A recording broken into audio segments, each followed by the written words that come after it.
Hey guys, it's me, Cindy, and I am back and I'm ready to tell you story number 4. Here we go.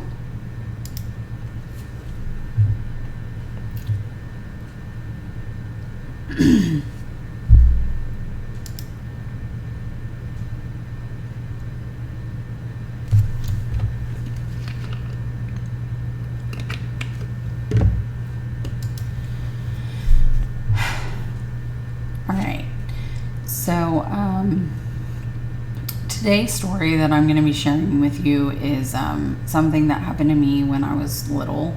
It was the time that we lived in the apartment complex down in Houston. I was 5 years old, and the story is super personal, and I really had a hard time deciding if I wanted to share the story or not. It's very emotional for me, and I have not really talked about it with a lot of people. There is only 2 or 3 people in my life that actually know that this happened, and I don't even know that they know the extent of what happened. So this is kind of hard for me to share with people, but I'm going to go ahead and warn you, it is about rape. And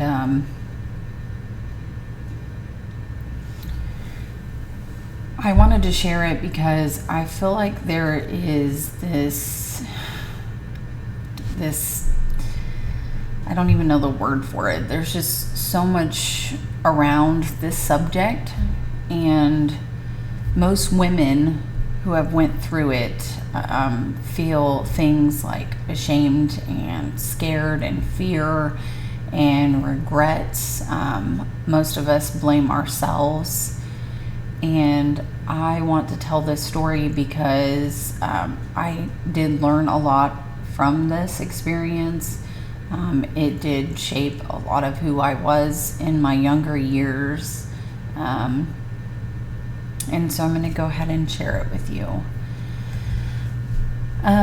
So when we lived in the apartment complex, there was a family that lived near the end of the complex. There was a daughter. I believe she was 16. She was somewhere around there. And she had 2 brothers and a mom. And I really liked the daughter. She was really pretty, and she had this really great energy around her.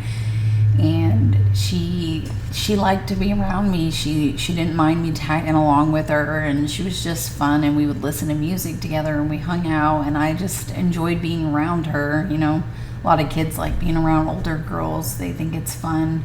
You know, they're into fashion and all kinds of stuff, so we all like it, you know. And I went over there one day, and they had a gaming console, and I didn't have anything like that, you know. That was a big luxury, in my opinion, when I was a little kid, to have something like that. So I really enjoyed going over there because I liked playing on it. And I was over there with my 2 good friends. I'm going to call them R and L, trying to protect people's identity. And so me, R and L went over to play video games. The mom wasn't there. She had left that morning, I'm guessing, to go to work, or she had something to do. And I went down there and was hanging out with my friend. You know, me and her were hanging out, and the 2 younger brothers had their friend over. And so the girl left. She had to go to work, and my friend R and L were playing on the game console, and I think we were bickering back and forth because I wanted to play, and you know, it was my turn. And the kids, the 2 younger boys and their friend, came over to me and said, well, we can go play a game together. And so I was like, okay, you know, that's fine. And so they took me into the kitchen, and they said, all right, we're going to play a game, but this game, you can't tell anyone about it. This game is between me and you. And Out of nowhere, they decided to pull my pants down. And for several minutes, they discovered what the woman area, or little girl area, looked like. I just remember standing there and being totally scared. I didn't know what to do. I didn't know what was happening. I didn't understand what was happening to me. And they told me that if I told anyone about it, that I would be in big trouble and I would never see my mom again, and that I would be killed and I wouldn't see my mom again. And when you're 5 years old, that's a really difficult thing to hear. You don't understand. You just know that you're scared and the fear takes over. So I stood there and pretty much let them do what they wanted to. After that, I went home. I remember being very sick to my stomach. I went home and just told my mom I was really tired and I needed a nap. I cried in the bathroom for a while, and I went and laid down and cried for a while. And I didn't tell anyone. I was too scared. I didn't know what to say or how to say it. I was terrified to tell my mom. And after that, I was asked to come back over by the sister. She asked me to come over and hang out with her. And so I went over there, and again, while we were hanging out, she had to leave and go somewhere. And this time I was left with her brothers, and they had about 3 or 4 friends over. I honestly don't remember how many there were. But they decided that they wanted to play a game with me again.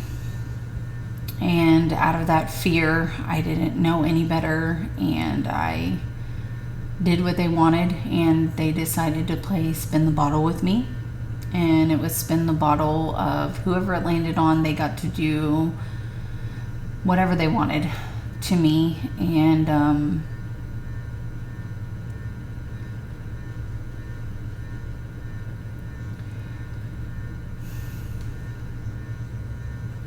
I don't remember how long it lasted.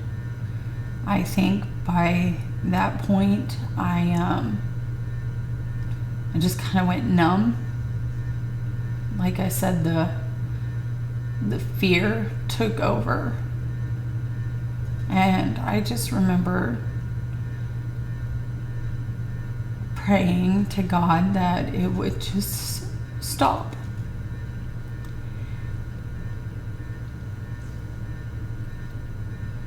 I don't even remember what happened after that. I think after a certain point, I may have blocked it out, or my brain did it on its own. But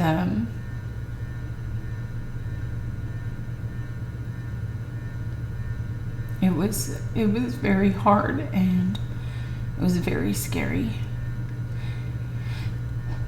And once again, I went home, I'm pretty sure, and I know that I didn't tell my mom, obviously. But it wasn't until several months later that we were driving home from somewhere. I was with my mom and dad, and somehow the conversation came up that my mom started telling me, like, if anyone ever tries to touch you or anyone makes you uncomfortable, you know, mommy's here, you should tell me. And immediately I thought of that situation. And, you know, I just remember them telling me that they would kill me and that I would never see my mom again and that I would be in big trouble. And all of these thoughts were racing through my head, and I was trying to keep my face together. And I remember just sitting in the truck, and I remember being so sick to my stomach. I can remember the feeling inside the truck. It was very muggy and warm, and I just remember looking at my mom, and I wanted to tell her right then and there so bad, but I was just so scared. So I didn't. But my mom picked up on my vibe. So we got home and she took me into the bathroom and she sat me down and she asked me if anything had happened. And I just started crying, and I told her I wasn't allowed to tell her. And she asked me why and told me that I could tell her anything because she was my mom and she would protect me no matter what. And so I told her what happened. I just remember her sitting there crying on the toilet. I think in those moments she felt like a failure, like she didn't protect me. I think she took the blame, and I think she was scared and embarrassed. And at that point in my life, I don't know if she was on drugs. I don't know what was going on in her head. I don't know if she was depressed. I don't really know what she was feeling. But she told me that I needed to keep it to myself, that this information wasn't something I shared with people. And the family had moved away, so they no longer lived there. And my mom said there was nothing we could do because she didn't know where they were. And that was that. Me and her never talked about it ever again. And I have a lot of hate in my heart towards her for that. I've never forgiven her for that. Because when you're a mom, you will do anything for your child. And most of the time, my mom was like that. She would do anything for me. If I got in a fight with a kid, she'd go cuss him out. You know, she didn't care. She didn't care what anyone's mom said or the fear of what their parents would do or say. You know, she didn't give a shit. So I was really confused on why this one particular time she didn't even stand up and fight for me. I still don't understand why she still didn't fight for me. She could have filed a police report. She could have gave them their names. She could have hunted them down. I don't know. She didn't even get me help. I wasn't allowed to talk to anybody. I wasn't allowed to tell anyone. So I carried that burden for years. And it changed the way that I saw men. It changed the way that I saw boys. And I was more fearful. I was definitely more aware of situations. I did not trust boys, which is 100% understandable. And it was traumatic, and it followed me for years and years and years. And you know, I after that I wasn't normal. I had a hard time with relationships. I didn't start liking boys like other girls did. It took me a lot longer. The first crush I ever had, I think, was in 6th grade, and I didn't tell anyone really except for my best friend.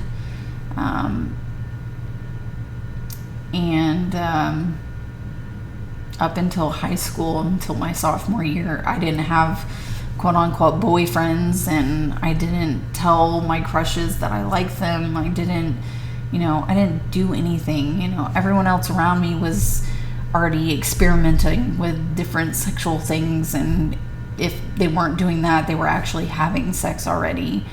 And that wasn't something that I wanted. I knew that I didn't. I believed that sex was safe for marriage, and so I had no interest in that. I was more of the kind of girl that, like, if I had a crush on a guy, I just got super excited when I saw him walking down the hallway, you know? Like, I would get those butterflies. But other than that, I didn't have boyfriends until, I think my first, like, little boyfriends was my sophomore year of high school. And at that point in time, I actually dated younger guys. I liked guys that were about 2 grades below me, which a lot of people always thought that was weird. But I think my mindset behind it was that they were younger and they weren't as experienced or matured. So they didn't expect things from me that high school boys expected. I wasn't that girl. I ended up actually never having any kind of sexual relation until I was in college. And I didn't even really kiss a boy until I was a junior in high school. And I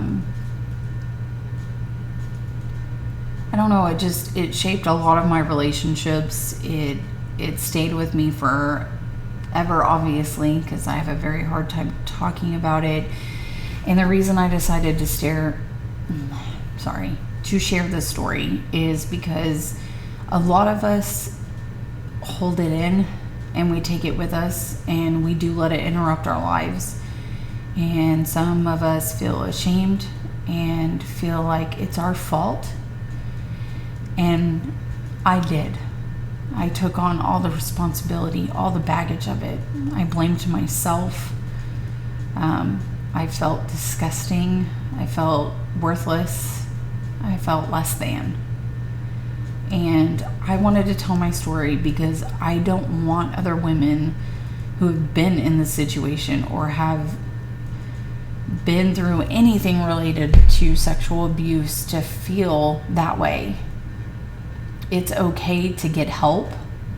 It's okay to fight them. It's okay to fight against them. It's okay to want justice. It's okay to share it. It's not something to be ashamed of. And it took me a very long time to figure that out. But it was not my fault. I was 5. I was an innocent child, and I had no idea that the world could be that mean. But it is the world, and it happens all the time, and is way more common than anyone even notices, and if you have been through something traumatic and you haven't shared it with anyone, I'm letting you know that I am here. I'm obviously not a therapist. I'm not licensed in any way to help you, but just having somebody who can relate to you and understand and really does feel your pain does make a huge difference. And I just want people to know that I'm here if you need anyone to talk to. And I know that there's a lot of people out there who don't feel like they have someone they can talk to because it's very hard to tell the people you loved what you went through. Most of my friends and family in my life have no idea that this happened to me. And if sexual abuse has happened to you, you should get help. If you don't want my help, that's totally fine. I'm a random person. You don't know me very well. But you do need to understand that you are worth getting the help. You are worth it, and it is not your fault. And that's my biggest message that I want to share today. It is not your fault. It's not my fault, and you don't deserve it. And it's okay to want help. It's okay to need help. And that's my story. And I really hope that it helps somebody. I'm going to go ahead and sign off for the day. I do have more to share on sexual behavior, and I will make a separate video for that because I'm already going a little over my time limit for my normal videos, so I hope to see you guys next time, and I really do hope that this helps somebody and reach someone. And thanks for watching, guys. See you later.